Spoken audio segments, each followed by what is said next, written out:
road trip, Burnout the sequel, and listener feedback. Yep, you fed back.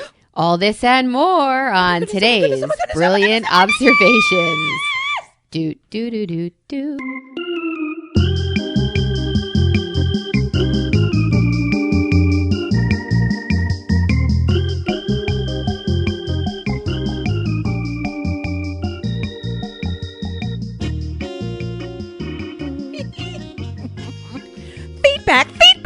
Feedback. Holy feedback, Batman. Come on. You had feedback. No, what? I did. You said you did. Oh, well, yeah. I mean, I've already told you, so I forget. When things occur, that's it. They're dead to me.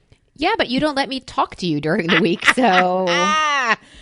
It's true, because if you did, I would know or have known that you were on a sweatshirt purchasing frenzy. Spill it, Goldilocks. Tell us, Melissa. First, how are you, Amy? Oh, I'm doing okay.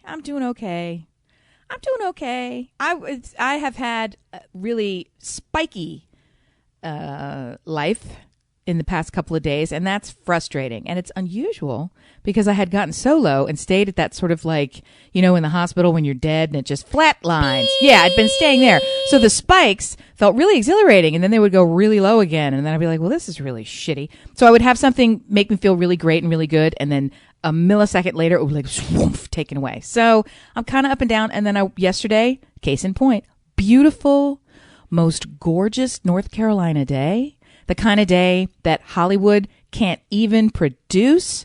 And James Taylor sings about? It was, I'm telling you, it was, nobody could be unhappy on this kind of day. It was just the world rising up around you to make everything perfect. And this morning, it's like a toilet. It's just dark and rainy and it's not the kind of day that you want to be. And I'm sort of confused because yesterday, you were my friend, weather.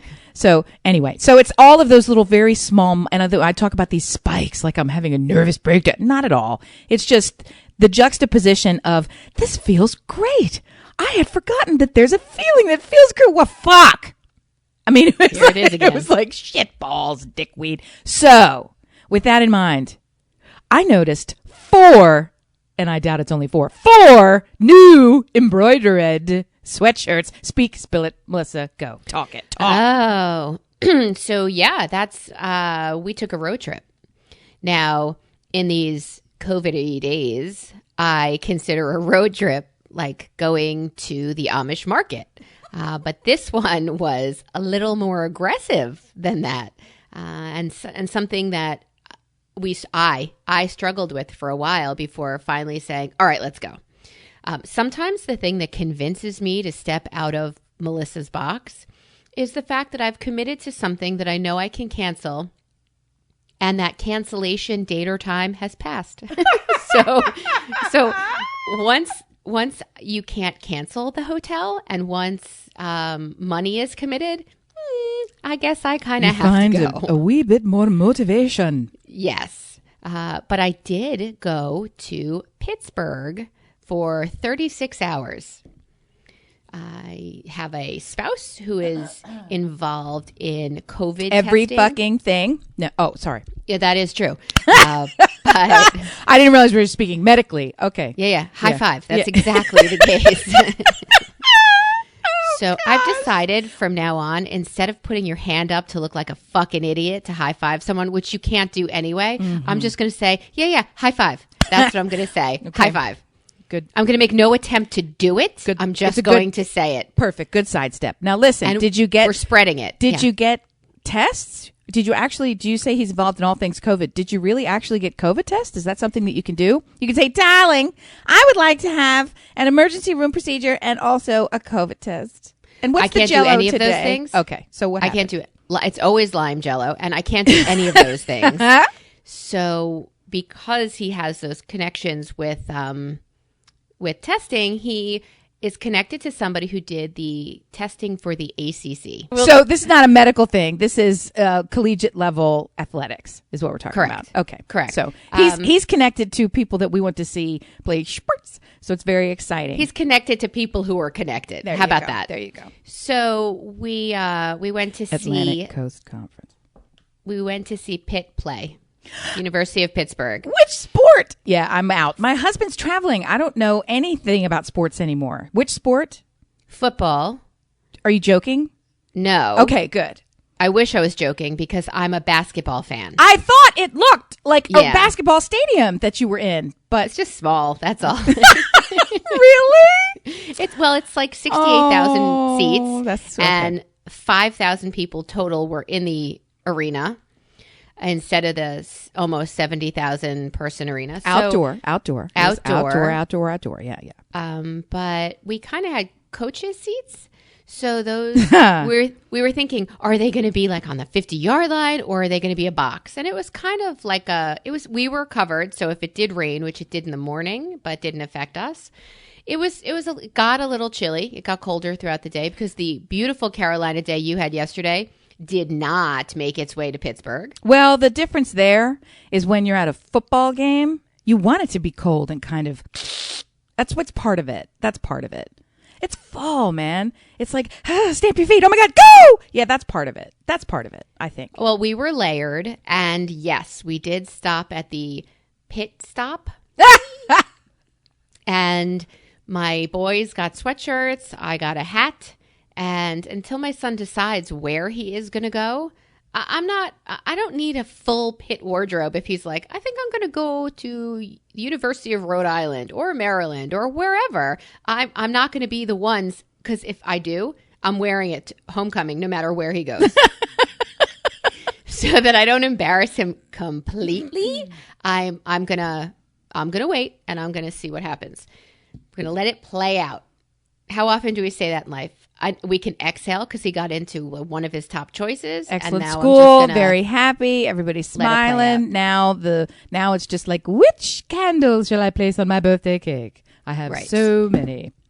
So we went to Pitt. It's a 4+ hour drive out there. That's what I was going to ask you. Okay. Yeah. Did you We pack? checked Did you in- pack the Grey Poupon in your ice cooler center glove box? Don't nod. What did you I put sure in? there? did. Oh, for fucking sure did. sake! What did we have? Who was it? Whole Foods has these amazing cookies. They're shortbread cookies, and the center, like a thumbprint, is like a Nutella Oh, with a shaved pecan on top of it. And those were in the fridge in my car. What else was in there? I had a lot of good stuff in the car. Stuart, all right.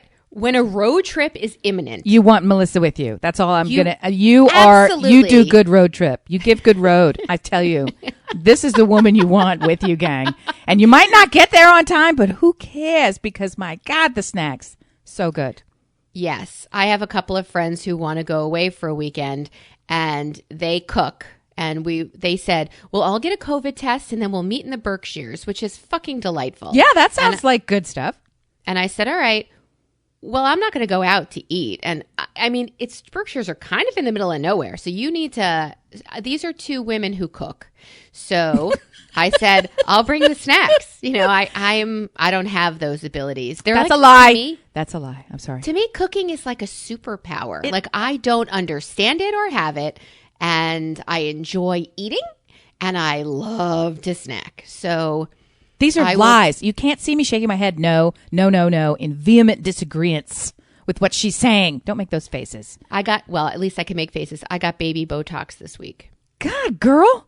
What get rid of- what kind of life do you lead? I know. What did you do this week? Well, I went and I got some solid gold cookies from the Fort Knox supermarket, and then Teeth. I put them inside my $1 million, bazillion dollar car and planned a road trip to the fancy pants college where my child is going. And in between, I had a cosmetic process so that while we were driving, I could think about the next vacation that I've already planned. But I don't know if I want to go on it because I'm going to punch you right in the Botox. I had wildly deep, I don't know, caverns in my forehead. Are you crazy? Are you crazy? Are you getting this Botox from a psychiatrist? This is the stupidest thing I've ever heard of. It's baby Botox. I don't It's know what the nothing. difference means. What does that mean? It's not as effective? I don't get why you would. It means that at no point can you knock on my face and hear like cement sounds or hardwood sounds. Like I could still move my eyebrows. I still have use of expressions on my face, but it eliminated those 3 deep holes. Right, in my forehead. like these. I'll do that. See, I'll go with my face, and then you see them 1, 2, 3. The lines, the Mine human, were there the human without- lines, the human lines on my face. I'm teasing you. I'm super teasing you. I thought all Botox was like that. Now you keep saying baby Botox. I thought that Botox in the beginning was let's have a plaster face, and then they realized no, we're not going to do that, and they've resolved it that Botox is just more efficient, effective, safe. Now, maybe none of that's true, but I had the idea that all Botox meant, according to the ladies on the television commercial that runs incessantly, yes, they say, look, I can be in the boardroom and point and also have this cocktail and be on a yacht with my friends and my face looks great and I'm laughing. Ha ha ha ha ha. And so they get the impression that Botox doesn't mean static face. False. You have to get Botox from the baby tox to make it. No, that's the goal, to make it look as natural as possible. And for me, the goal was to eliminate the holes, the craters. The crazy thoughts that are only in your brain. You look lovely. You always look lovely. And I tell you that because it's a fucking fact. So, and you may be sitting here saying, yeah, you say it because I keep getting needles jammed into my forehead. So it's fucking working. So either way, much to you. This week, Stuart said to me, does it hurt? Yes, doctor. It's a needle through my flesh. Next my question. God. You're board certified, flesh. right? Yeah, it really hurts. Like, it hurts a lot. But It probably like tattoo hurts because you don't have any fat on you anywhere, but you don't have any fat on your head. You don't have you ever fat your face has more pain receptors than Really? No. Yeah. Yeah. I just thought it had to do like with tattoos where you don't have any subcutaneous fat right there. It's going to hurt more because it's basically needle bone. Fuck you. Like that's what I needle figured. nerves. Okay. Like it's brutal, but The things we do for love. Okay. Beauty. Well, of yourself. Oh, okay. Yes. Self-care. Okay. Yeah, there you go. That'll work. So I did a contactless check-in, check-out of a hotel. They had like it was a crime scene on our door sticker Right. that was put there, like you have to bust through to get in. Yeah. There was a lot of precautions that were taken and wiped down everything. Oh, when I you get can. in. Was it a Hilton property? If so, I can tell you exhaustively. It was a Hilton property. I've just yeah. recently communicated the Global Week of Engagement. I know exactly what they've been doing, and they have a new partnership globally with Lysol. So it's called the Clean Stay program, and they're ready for you. Yeah. Yeah. Yeah. Yeah. That's what it said everywhere. That's Yeah. right. That's exactly right. So they put a lot of money in it. Hey, they're first. Did you know? I don't. It's just. I love to say it. I shouldn't be so geeky and excited about this, but it really, really is fun to me. Did you know that Hilton invented almost everything about the current hotel experience? They invented room service. They invented the concept of business travel. Sponsored by Hilton They invented America. this shit. No, the Conrad Hilton would hang around the train station before there were things like big deal hotels. And when people would come into a city, he would intercept them at the train station and say, if you're here for travel, don't go to the bed and breakfast. Don't go to the boarding house. Come with me. And I'll give you a cocktail and I'll give you a this. They invented the minibar. Like all the good shit. Wow, really? Really, really. So he was an ambulance chaser. He was an ambulance chaser, and he now owns the whole world and is still with us, living preserved carefully because he gets baby Botox. No, of course he's not living anymore. At least I want to baby talk Botox. about buying sweatshirts. So we went to the pit stop, and I sat there. It was raining. I said, "Are you going to go to this school? Like, I need a commitment before I commit." So the boys got sweatshirts. I got a hat, and everything was kind of wet. So I don't want to, it's outdoor. So I don't want to put on sweatpants that are already wet to go to a game. So nothing I can't get on Amazon, but it was fun being there. We walked around campus. And again, I was going to tell you, we traveled again and we ate. But this time we did more than just eat because we saw the Fred Rogers statue. Oh, yeah. Okay. Which is enormo. Like, it is gigantic. You're not standing next to a life size. You're standing next to, like, you're a Muppet Really? And he is enormous. And they're playing Mr. Rogers' Neighborhood over around some him. sort of a It's- speaker somewhere to give you an experience. it's really sweet. It's really nice. And my kids are like, "Who's Fred Rogers?" And I said, "I have failed you as a human and a parent. So let's go watch." There are 2 movies, right? I've not watched either one of them. I did not ever have a strong connection with him. I didn't. Really? No, I didn't. I didn't sit and look forward to it. I was a Zoom kid before Zoom means Zoom Zoom-a, meetings. Zoom. Zoom, Yeah. Zoom-a, Zoom, and Electric Company, whatever that thing was. I love the very Electric high, Company. the very high-powered Sesame Street. All of those, These were my Count was shows. my favorite. Yeah, and by the time Mr. Rogers came on, he was very chill. He is the equivalent of like, now it's time for weed. Yeah, he's So, a I mean, Xanax. You're right. I absolutely could appreciate everything that was happening on his show, but I didn't crave it. I didn't pay attention to watching it. It just didn't connect with me in that way. There's no real problem, but it was that's not one for me. Most of my friends sort of clung to him like he was life. This is the one we'd look forward to it every day, and this is right, and eyeballs big and on the thing. I lived on Sesame Street, so that's okay. He was. That's okay. He's a good neighbor to me. He was be kind, do good, show love. Yeah. I mean, when he, Yeah. like Mother Teresa, like Jesus, washed the feet of his mailman. Yep. You were just like, wow, this is His black mailman, and he did His it. black mailman, and he did yeah. it purposefully because this was a time of racial crisis. Gee, so kind of always in our fair country. He spoke yeah. to Congress, like to provide this, especially for on one of those pay networks, on those public, one of those public networks where everybody doesn't look like Fred Rogers, and he just saw everyone as the same. He was just He made really big moves like the ones you're describing that were incredibly impactful, and he made really small, thoughtful moves that to me were just as impactful. He heard from a viewer, from her parents, that the little girl was blind and loved his show.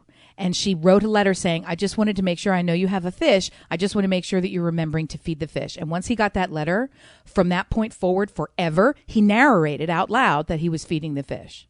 I mean, that's fucking good human quality, right? Just to be he got nothing out of that. There was no sociological benefit that didn't help with ratings. This was just the thing, because one person had a need and he connected with it, and so the pivot happened. And that's when those kind of pivots happen in life, they're really powerful for all of us. So I sort of love hearing that kind of tiny micro, and nobody would have known about it unless it was one of these things that eked out. Those are the kind of stories that connect me with people, because I'm like, oh, you're actually a people. You're not one of those persons up there. So his home base was Pittsburgh, and we got to see this. I'll post a picture of me on Thursday when Who's this comes super out. tall? Who's super tall, gang? She's not a tiny little shrimpet. She's tall. I am 5'9". I will post a picture of me standing next to this enormous Giganta Rogers. Giganta Rogers. That's exactly what I'm going to post on Thursday. Hey Siri, remind me on Thursday to post. No, I was just kidding. She just went off. So that was kind of great that we did more than just eat, but I hear your Siri. I don't know if you heard she's it. such a bitch. Oh, she's such a bitch. She needs to. She's always in my business. Butt out. Get your own show, Siri. So a couple of funny things that happened on our trip. A funny thing happened on the way to the forum.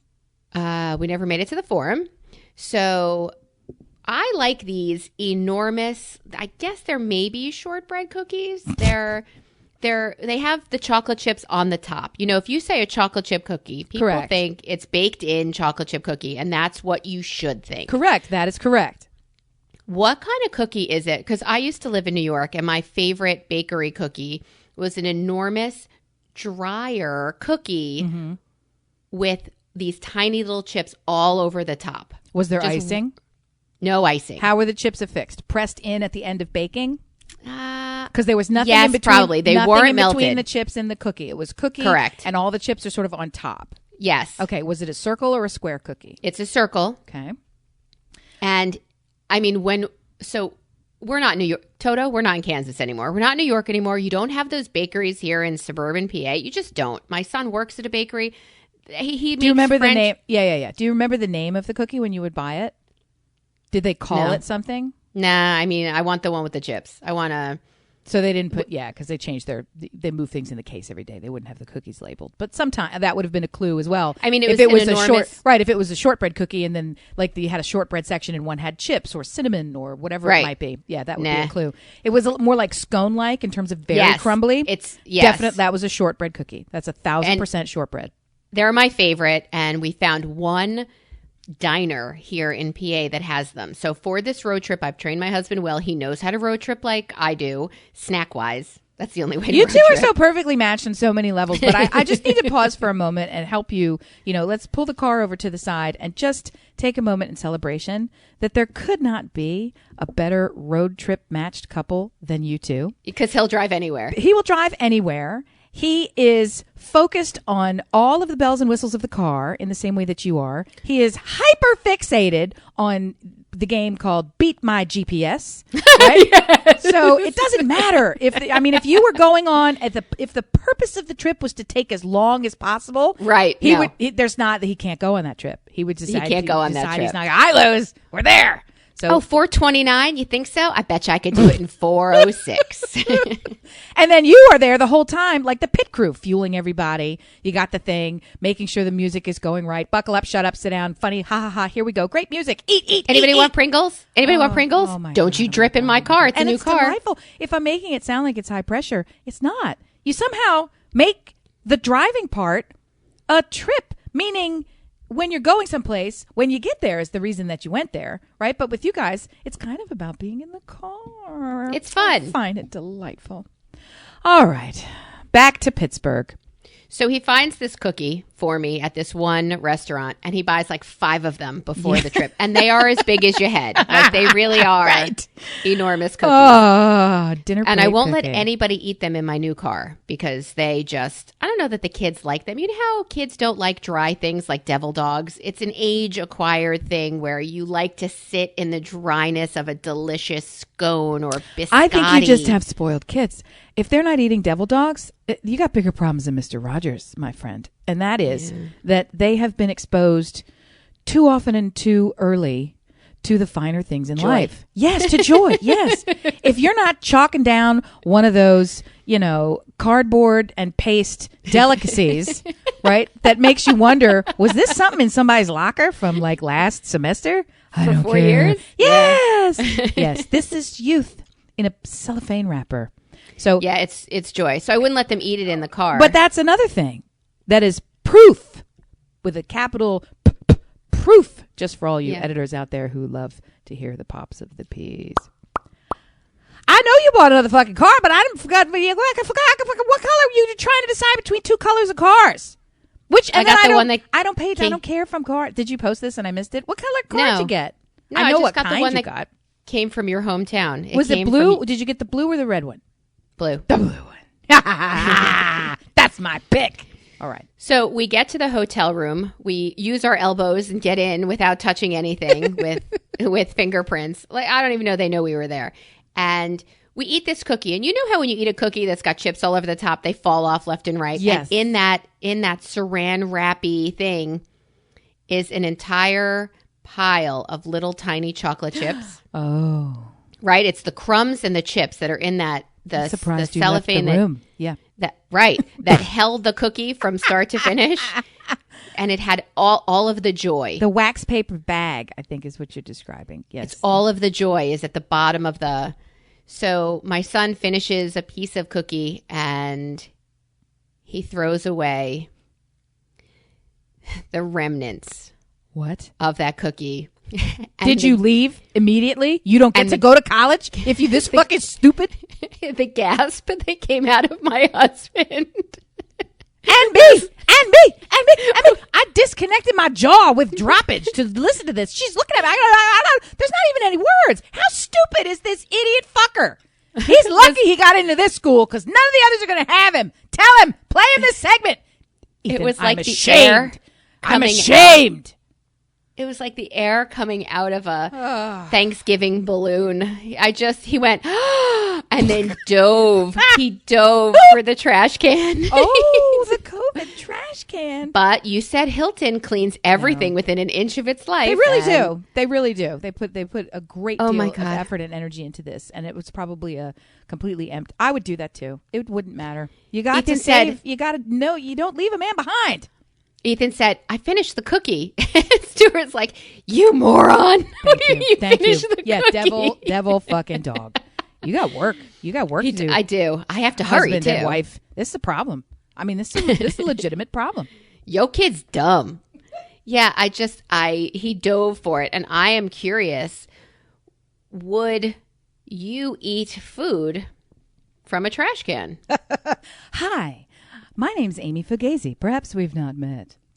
Yes, you? of It course. was this whole Seinfeld episode, right? They threw away an eclair in a Seinfeld episode.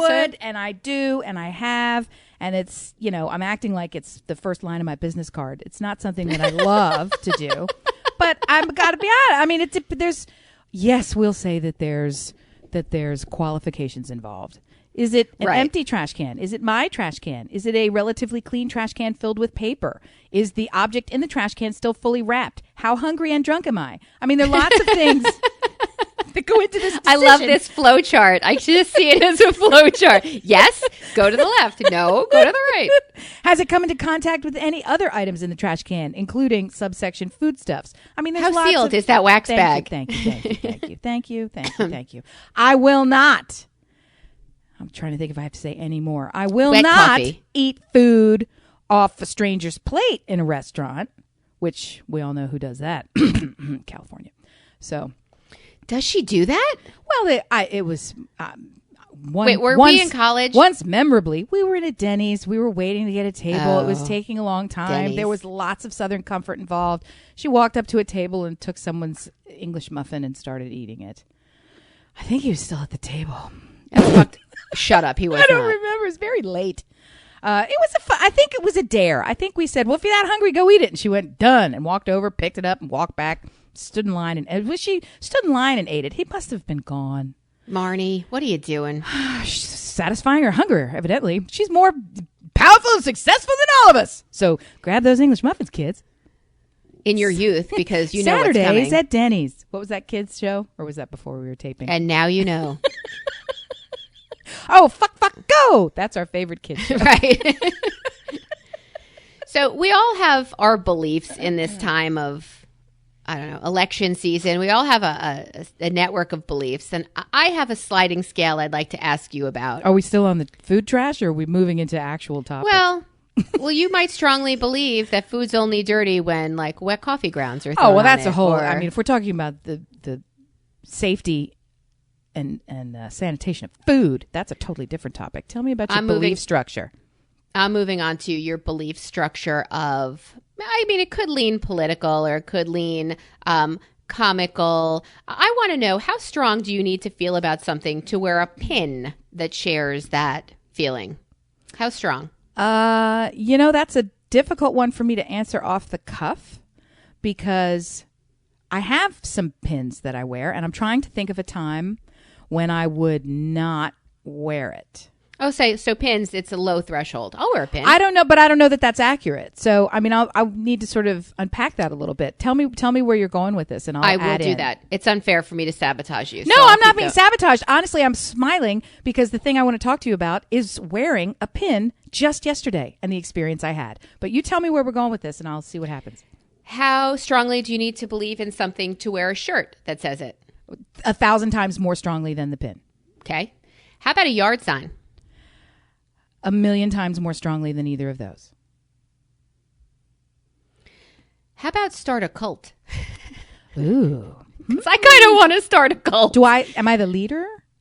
How much Fuck effort? yeah. How much effort do I have to put into it? Is it just I'm You living need my to life? kick it off, and the minions follow it up. Oh, I'm You done. just need to kick it off. No, I don't like to fucking be in charge. It's always a lot of work. You But got minions. If you're really in charge, yeah, but You're watching The Vow, right? You know the Nexium cult and the I've whole- watched the whole Vow, and I've also Yep. watched and come beginning, middle, and end over the last 2 weeks, Peaky Blinders, and good Lord, am I hooked in. So I will go. I'm more likely to put a yard sign in the yard. I'm probably neck and neck with yard sign in the yard. Start a cult. That's me. Yeah. Equal. So when people have yard signs out, I mean, it's Oh, they're cult leaders. Got it. coursing through their veins. Whatever that state pretty strong. is It's pretty strong. It's pretty coursing strong. through their Pretty veins. strong. Yeah. I get really nervous when I see super large signs, like billboard size signs on people's properties. And I drove this morning to give blood, which, by the way, your iron needs to be a 12.5 to give blood. I was a 12.4 and they sent me home. Oh my God. Yeah, I'm really unhappy right now. So I'm going to go eat 5 steaks and It's then Ethan's go again. fault. He's fucking throwing away high quality food. Why would you do that? Don't you you see raised him. the You raised him. pure You got a troubled son. poundage? This is There's trouble. With a poundage capital of C chocolate. for Yeah. chip. Okay. Yeah. So when I see, there's nothing more intimidating to me than a big, like I use 2x4s to put this huge sign in my yard, and it kind of scares me a little that some But of these is it people for someone you support? I'm terrified by. Right. Is this, I think part of that comes from the person being supported. This was not for somebody on Team Blue, correct? Correct. It wasn't. That makes it big because I agree with this feeling wholeheartedly. And the converse is true. When I see somebody put up something that is Team Blue with this huge level of effort, Your heart swells. I'm so impressed because I feel like they've overcome the terror of persecution. Right? I really do. I really feel like I couldn't be that bold. Tell me more about how you felt when you saw this giant thing. So I understand. So I have a friend who posted an article about how neighbors have different beliefs, right? And they're still your neighbors and you're allowed to have different beliefs, and you can even put a small yard sign and still love that person and just have different beliefs. But when it comes to somebody's beliefs taking away somebody else's right to have beliefs or, I don't know, exist, I throw up a little in my mouth. My heart starts racing. I start to sweat a little, and I blow a 12.4 instead of a 12.5 on my way to give blood. Right. Like I get physically upset, and I don't know. And it was a beautiful article that was written locally about these two families that have known each other for the last 17 years living next door. And this is the person that you know and love. And for me, you're not the person that I knew and loved if you really do believe. So I feel like politics has really put me in a position where I've started watching Schitt's Creek again, start to finish. Like I have to, and I don't want to be that person who buries her head in, was that an ostrich? I don't want to be that bird who buries her head in the sand because she can't deal with situations and people. And I also know that when I went to Pittsburgh, I made it a point not to wear any of my paraphernalia that I have because I have not overcome, like you said, the fear of persecution, the comments. I'm with my family. I don't want anything from your mouth about politics while I'm with my family and we're out just having a good time eating chocolate chips out of a trash can. Like I don't need any of your judgment for how I think, feel, and believe. You want to meet me on the home front and have a conversation, that's fine. But this is an away game and I can't with you.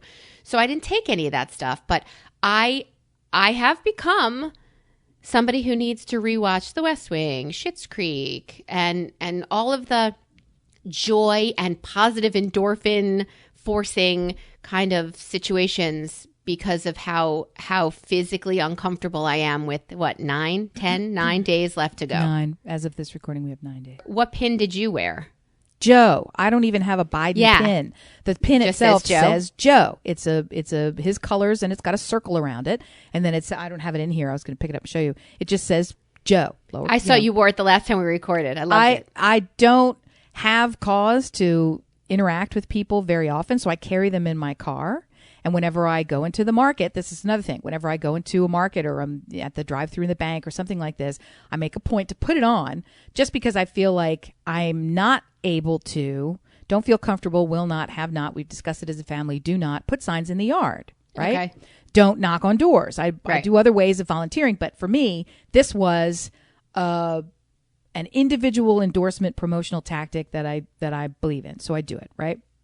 So, and that brings me to a couple of things that have been happening. Maybe you heard, I did. I called and I asked you about this.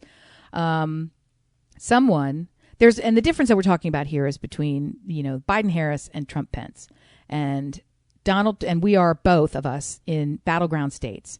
Very different battleground states because your state appears to have tipped into the endorsement column for Biden. My state is still a battleground, properly a battleground. And every passing moment in a battleground state, as you know from having been one before, things get more intense. Last week, I was only fixated on the smartness of some individual who took a normal-sized bumper sticker and placed it strategically on the back of a metal traffic sign in a traffic circle, so that as you sit and wait, where it's frequently, you don't get to go immediately into the circle because it's for the most part, we sit and wait. We're North Carolina. We don't do traffic circles like people in Jersey. We're still figuring it out. Sorry. So people will sit there and wait because it gets very, very busy. You see it. So it's perfect. It's right at eye level. And the other side of the sign says one way. Like, so it's you wouldn't be looking at anything anyway, but it just catches your eye. And I thought, you know what? So I had this idea that I was going to go and walk up to that sign and cover the Trump-Pence bumper sticker with a Joe Biden bumper sticker. And I have one that is go gay. It's like covered with rainbows and all sorts of, it's got like the E becomes the flag that has all of the different gender associations in there. So I was going to do it. And then the millisecond I had the idea, I thought, well, you can't do that because that goes against every core belief that you have of fucking with people's stuff. So it turned into this thing, but am I? It's public space. It's not on somebody's yard. And I started qualifying and asking, can I do this? Can I do this? Well, what if I just put the bumper sticker alongside it or next to it? I'm not really taking it down. I'm just covering it. And then honestly, I just sat and thought with it and I slept on it. It was this big of a stupid deal over something that is idiotic. Why am I even fixating on this? I ended up doing nothing about it, right? Because I realized it's not my property. I'm not a vandal for funsies. It's not the kind of thing that's in my day anyway. I don't think that it's really going to, it's just not, I would be really, it all came down to this one piece. I would be furious if somebody fucked with something that I had done. I would. I get furious when people fuck with shit that I build on the beach in sand. I yelled at a small Chinese girl one time. So, but she fucking deserved it. And she knew it and she cried. So she fucking knew it. You made her cry? We were walking on the beach. It was long. It was the summer. So it's far later. Like I don't know, it was like 9:00, but it was still light out. You know, those long, lazy days at the beach.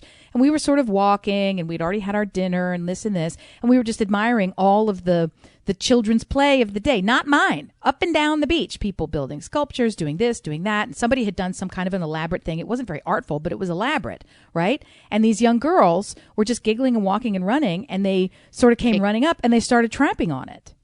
Somebody's stuff for no reason that would have been washed away by tomorrow anyway. And I just stopped in my tracks and like the poop in the yard, I just screamed at him. I said, "What are you doing? Get off that." I said, "What is wrong with yours?" I said, "That's not yours. What is wrong with you?"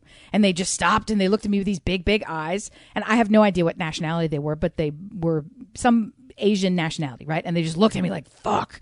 And then, I almost like clean it up. Like I said something really stupid. No, I think I said something along the lines of, how would you feel if that was yours? Right? And then she just got the little lip started bubbling. And I'm thinking, I'm going to get shot from somebody's fucking parents. But anyway. Yeah. So I would get really pissed off if somebody fucked with a sign of mine, no matter where it was. And I thought, okay, well, I'm not a dick. So that's that. So that's done. So I didn't do anything about it. I even asked 2 of my kids. I asked them, I described the situation and said, what should I do? Because I didn't know if this was just like, mom's a weakling here, and I'll do it. I should, yeah, no, not even that. I was wondering if this is like a sports thing, like go for the kill, shut up. I don't care what the scoreboard is, run it. And so I was sort of looking for that test. Like, I've got too fucking soft. Am I fucking soft? Right? No. And so both of them, in about 8 seconds, said, "So you want me to do it?" And I was like, "No, I'm not." You don't need a record. I said, "I'm not going to make you complicit." And they're like, "Do you want me to do it?" And I'm like, "No." And I said, I'm trying to ask, would you do it? And they're looking at me like, how stupid are you? So anyway, I didn't end up doing this whole thing. Fast forward to Saturday, I had the Joe button on, took my child, had to drop him off someplace. I did. And on the way home, had to get my tire repaired because People across the street put on a new fucking roof. They used a company that was suspect. Nails. Left the roofing tiles, the spare roofing tiles, on a pallet on the grass of these people's lawn for a week. I had to call the realtor. The house has been sold, but whoever put the new roof on, so now there's a big square thing in the grass, yellow. I'm like, really? So yeah, so clearly this roofing company also left shit around. So now I have a puncture in my tire. So fuck you. So I went over to this tire place. My husband tells me which one to go to. It's on a part of town where we do a lot of our lacrosse practices. It's a different part of town. So we go over there and I pull in, the place, it's Saturday. The place is packed. There's nowhere to even park. There are people wandering around waiting. The waiting room inside is packed with people. There are 4 mechanics behind the desk when you walk in. All the bays are full. It's fucking full. Everybody's like, wow. And it's very, Did you have an busy. appointment or you just No. wanted to... I called them because I had remembered that I had this thing in my tire because it's still operable. So I called him and he said, yeah, we're closing. This was at 11:30. He said, we're closing in an hour. If you can get here, we'll see if we can work you in. You can wait on it. I thought, well, it's worth a shot. Went over there. And wait on it. Right. Yeah. You want to close in an hour? hour? Yeah. So I walked in and I thought this isn't going to work. And I've totally forgot that I'm wearing the Joe button. And because I have long hair, I have taken to putting the button directly betwixt my tits, right up front. Because otherwise my hair will cover it. If you put it in like ID badge, you just don't see it. So, I mean, this shit is like a beacon. Hello, Joe! Like it's These are my boobs, Joe. It's right in the fucking front. So I come walking in. I am the only person wearing a mask in the entire place. And if that's not a signal in my state of who these people support, I don't know what is. So I walk in and I'm standing there and I felt more uncomfortable about being the only person wearing a mask because I thought somebody's going to hassle me about this. But, I was sort of like getting ready for the hassle so I could just be okay with it, right? Because I'm not fucking taking it off. I'm not going to die for you, tire people. So anyway, I go in there. Somebody cuts in line in front of me. I just let it happen. I thought, and it was really about the mask. I'd forgotten about the button. I let it happen. I waited. Somebody behind the counter says, hey, what can I do for you? Are you in the system? I don't know. Give my husband's name because it's different than mine. It's in there. Okay, blah, blah, blah, blah. Yeah, okay. Oh, we can do that. We'll do the super sweet, super efficient. They had me in and out in 11 minutes. It was this, and I said the car's parked over here because I couldn't park. He goes, well, I could probably do it where your car's parked. You didn't even have to pull it in. Let's take a look. Tom walked out, looked at the tire, did it in the street. What a pleasant surprise. Boom, boom, boom. He didn't wear a mask the whole time. My car has a Biden bumper sticker on the front and on the back, and I'm wearing this thing. And the man is giant and burly and red-bearded. He didn't give a shit. He was so sweet. Every single person in there, nobody said shit to me about nothing. Happy, fine. He's like, you probably don't even have to pay for this. And I'm like, well, let me go in. I want to make sure it's not a problem. He's like, could you buy the tires here? It's probably, you probably don't even have to. So it was delightful. And this was the happy spike. When I came home, I was just still riding high on this thing of the world can work. The world can work. It sure can. I guarantee you that people in there are not going to vote the way I'm going to vote. And you know what? We didn't have to fucking talk about it. Thank you. We didn't have to talk about it. They were not going to convince me. I was not going to convince them. True. So let's just work on the tire, gang. And thank you. But you know your what? tire guy? Yeah. Your tire guy does not have a billboard on his front lawn. I don't know. I'm telling you. Well, here's the thing. So I did that, and then I come home. That's my happy spike. And I come home, and sure enough, nationwide, but particularly in battleground states like ours, Saturday was a Trump train day. And at the Target, where my teenage driver, college student, frequently goes I'm going to go buy a bag of M&Ms because I'm going to go stir crazy if I don't walk into a store. Our Target, his Target, the entire parking lot taken over with pickup trucks and flags and people wielding guns, getting into arguments and posting all over Facebook videos. In my Target, and even last night when I had the windows open and the back door open, watching TV, I heard a whole bunch of weird, too loud, too late cars, and it made me a lot of times they'll drive adjacent to the neighborhood. They'll do like a hot rod. Like one of these kind of things, and they all have flags. Nobody was shooting anything, but it was like, really? How? I get, if we as Biden supporters, active, donating, volunteering, yard sign-ish placing people, right, Are you ever going to strap a gun on your body, go stand in the street, point and spit and scream at someone to vote for Biden or else? I think Bette Midler describes it as like, why do you call us radical? You're the ones with the guns. What am I going to do? Hit you with my NPR tote bag? It's like, yeah, really? I saw that on HBO. Yes, what we do is we march on D.C. Like we march on Washington. That's how we come up with music and songs, and I mean, I don't want to really do. I don't think that some Trump supporters are bad people. I think you are who your parents raised you to be. And sometimes you don't know why you do what you do. But people who really believe in that man instead of the Republican Party are the people who I need to watch Schitt's Creek twice before next week. Like that are forcing me into a hole, which is convenient because COVID did it too, forced me into a hole. But hey, here comes a drop. I've got a very nice hole. So you can force me into this hole and I'll stay here. And I'm fine with it. I just think it's sad that I can't leave my hole. Outside Melissa's box. Scary. It's tricky and troubling because there are the sliding scale for folks who support the current administration in all its forms goes from reasonable, moral, ethical, economic, conservative, deeply just held, say Republican. deeply Those held are views. Republicans. Well, I don't know that means anything anymore. In fact, so on the one end, there are people who are making an evidence-supported decision, and then on the other end of that spectrum, there are people whose evidence is racism and fear, the cult, the vow. There are people who are there's no one who would be associated with any of us, and that's a really wider than you think spectrum. That's how the man got elected. So there's also, I think, the majority of folks in the election across the board for both parties are uninformed and don't care. And I don't mean that like it's a that's sad. Like it's the true negative value sad. judgment that it's coming out of my mouth. The fact is they don't care, and the little bits of information that they have are not enough to make a rational decision, but based on the information they have, you can understand why they made the decision. It's easy for the top line, the shit that flies right over the transom is just enough of a nugget to make some simple decisions. So I get how it happens, but I also, you and I both know that the 2x4 sign erecting faction with guns strapped to their waist who are spitting and screaming at a person going to buy candy corn at the fucking Target on a Saturday, 11:30 in the morning. Those groups of people, frighteningly, are growing.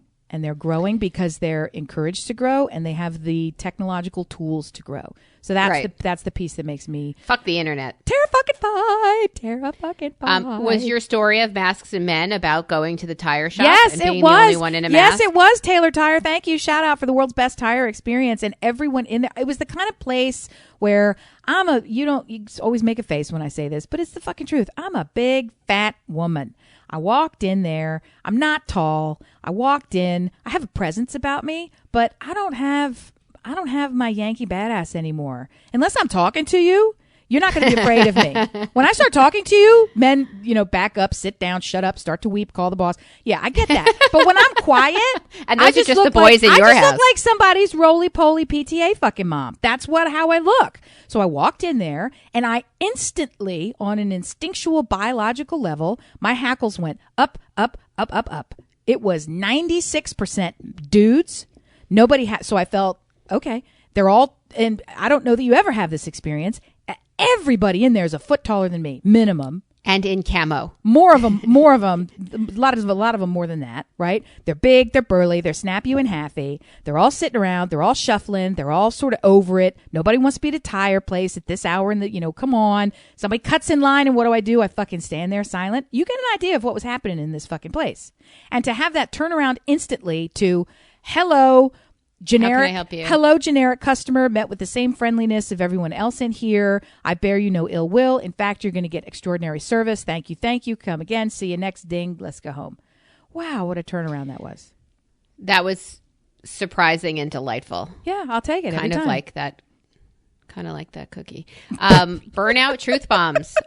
We did Burnout last week, and you had follow up on Burnout, yeah? I did. I've started listening to the audiobook, rather than trying to read it. And I keep listen as I was first exposed to it on another podcast for people just talking about the book, listening to the book as the two authors read it. Yeah, I have to keep going back and just playing it again and playing the chapters again and playing the chapters again. But what really stood out to me the deeper I get into it, is that this is my entire life. Every single thing that they're talking about, it is almost like I was the case study for this book. And I've not ever had that experience before. It's ridiculous. And to the point where every example that they use of, here's the textbook example of what it means to have a faulty monitor, right? And the monitor is this thing where it's basically a glorified method of explaining your own self-expectations in relation to the events that are happening. Every single example that I've given on this podcast for some other reason, these are the textbook examples that they use, the experiences in my life that they use is, let's say you're trying to swim in a race and you know that you'll never be able to make it to the other side. And so you get frustrated. Like they just did it. So there's chapters on why I do the things that I do. And it's so kind of overwhelming, not always in a good way, to hear it. So I just keep, the more I try to get through it, I keep going back to the early ones and the early ones. And here's what was so interesting to me. This bit about crying as one of the seven ways that you can resolve the notion of emotion being trapped in your muscles, in the same way that you get a Charlie horse, right? You have to get it out. You have to release it. Otherwise, it's going to jack up all your shit. One of the ways that you get rid of things is by crying. It's just a natural release. And I never understood, but I don't know if you know this, at work, whenever I would write, I'm a writer. I'm a creative director, I'm a writer. So when I would sit and write, forever, at every job I've ever had, when things are going well, when I finally crack it, when they start to flow, I would start to cry at my desk. It was like clockwork. And so my coworkers, it happened so often that people didn't even ask about it anymore. They were like, good, she's got it. They would just wait for the tears to start flowing, right? And I'm talking, like I'm writing about Hilton. It's not something that I'm emotionally connected to. I'm writing about TJ Maxx, normal stuff that somehow that release for me is so connected that's how this book is so meaningful for me. All of this stuff is amped up in me, that when they're talking about it, it's not like an academic exercise. It is my core biological function is how this shit works. So to hear it, I'm like, oh, I get it. I also think that you're hearing it at the right time. Has to be. There's a timing issue with everything. If I met Stuart 15 minutes before I met Stuart, I don't know that this would have worked out. Like, timing is really everything. And I think you're at a point where this is your truth, but if you heard it a year ago, you would have been like, yeah, but. And now you're like, yeah, here I am at the bottom of this trash can full of chocolate chip wrapped, whatever. And you can say, wow, you see me. Somebody sees me. I'm seen. Well, so many of the things, part of that is true. I agree with you. I know that that's happening. But part of it is these things are so universal and so lifelong. I also feel on some level that anyone who hears it at any time goes, oh, shit. Because it's not the eureka that I sort of knew it all along. It's the eureka that this thing that is a thing. I had no idea that was the thing. Right. Now I see the evidence of it, even to the point where we were talking and trying to work through something. Oh, I've lost it. It was half of the things that we talk about, they have a specific scientific name for that's been studied and proven in this and this. And one of them came down to how do you know it's time to give up? Right? When we were talking about pods and pods ago, we were talking about how do you know and how does your body know? There's an actual process that occurs. It's studied. It's definitive. And there are gender differences that women take significantly longer to get to the fuck it point than men do. It's just biological. The shit happens. So all of those sorts of things. So it's every time I'm like, oh, but that's what Melissa was talking about. Yeah. So I haven't enacted any of these things other than I keep going back to it and just the realization of it. That was the other thing. There's another psychological advantage in knowing and naming the thing that's happening to you. So, and I likened it to, it's not really presented this way in the book, I likened it to not having a medical, like waiting for the answer to a test, right? You know some shit's wrong with you. You can't get diagnosed. You don't know what it is. You don't know what it is. You don't know what it is. You finally get a diagnosis. It doesn't actually change any of the symptoms. It doesn't give you anything other than the knowledge that, yes, this thing that you knew was going on but couldn't say definitively this is it. Once you say, oh, yes, this is cancer. Oh, yes, this is your fault. Whatever the thing is, such a enormous stress is lifted that alone is beneficial. So it's all of these sorts of things that we experience. They've, the nerds have been studying them for a long time and talk about them with big words. I find people do that with pain. Yeah. They suffer with pain for a long time, and you can't really, nobody can see pain. Nobody can see that. I mean, they might see you wince or they might see you limp. Completely subjective and different for each person. Yeah. And have them, like, for me, it was back pain, right? I have, my back hurts. Everybody's like, I'm kind of sick and tired of hearing Melissa talk about her back pain. And then one day I really couldn't even stand upright. And I went to a doctor who scanned my back and said, well, here's why. And that alone, yep, having him acknowledge that I have a disc that is not where it belongs, and in doing so is pressing on a nerve, which significantly shooting pain down your ass and leg, and that's the reason for electrical impulses that have made you wince and made people go, come on, Mom, let's go.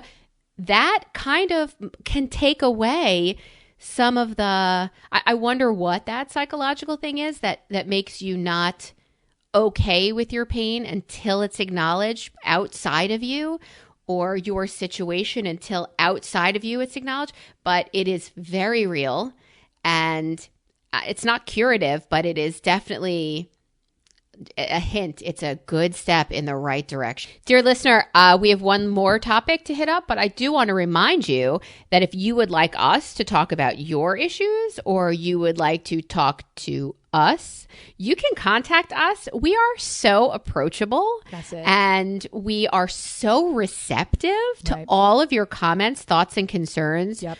We are soliciting them. That's how receptive we are. We are asking you to write us brilliantobservations@gmail.com. You can find us on Insta at Listen Brilliant. You can find us on Facebook at Brilliant Observations. It's our podcast page, but there's also a subgroup you could join called Brill Obs Squad. And I think I did something else. Oh, or you can join me on Peloton, because you're not going to believe this. I'm still the only one who's at Brill Obs Squad. BRILLOBSQUAD. 1S. Don't get excited. Brill Obs Squad. Hashtag, use that as your hashtag, and I will know when you are riding. You will know when I am, and we can get the instructors to feature our podcast. Because I know, even though you do not contact us, you love us because you keep coming back for more. So shout it loud and shout it proud. We did a podcast about porn a couple of weeks ago. Hey-o! And Amy has an update on that as well. She and I have both received feedback, and they are polar opposite. That's so right. what feedback did you get? Well, we're no better off than we were when we started this thing. So we should just stop. Where I represent Team End of Spectrum 1 and you represent Team End of Spectrum 2. And, what the hell? I'll wave to you from across the divide. So I tell you, people texted, left voicemails, left private DMs, left comments in our group, Brillob Squad. All of these things, people saying, ew, it's not for me, or I don't think people really use it, and I'm with you, nobody ever looks at this, or it turns me off. And by that they mean, like, I find the whole notion of it sort of like it causes emotional damage to think about it, like really, really strong, negative, no, stop, delete, back up, throw out, incinerate, get away, kind of, yeah. No. And you, on the other hand, what did you? Yeah, what did you? I find? have found that people watch porn. that that they love to talk about it. They love to listen. Are these to people women talking or men? about it. Are these Both. women or men? Both. Tell me how many women there are. Men, I have a false sense that men are far more receptive to it than women. I don't think that's a false sense. I Okay, definitely well, I'm think just that's true. I think that, but I don't. It's not like I have any kind of. I think that's survey. true. But the women with whom I have been in contact make comments like, okay, they've either watched with their significant other because it was his request, or they like the soft, well, what's the story involved in it? And I said, story? She's getting we're pounded, talking about and he's porn. pounding. Yeah, right. there's no. The story is press play. Pounder or poundy? What do you need to, what story? Oh, are you looking for the pizza delivery guy to come in? So No. women seem to want more of a story and men seem to want to get finished with a weird, well, it's my judgment. I don't mean to say weird. They don't think it's weird that they want to see, you know, babysitter or whatever, a themed, not weird, a themed sort of porn, which is really how it started. How would you feel if you knew, blah, blah, blah. That, you know, your boss preferred young teens or whatever it was that he was looking at.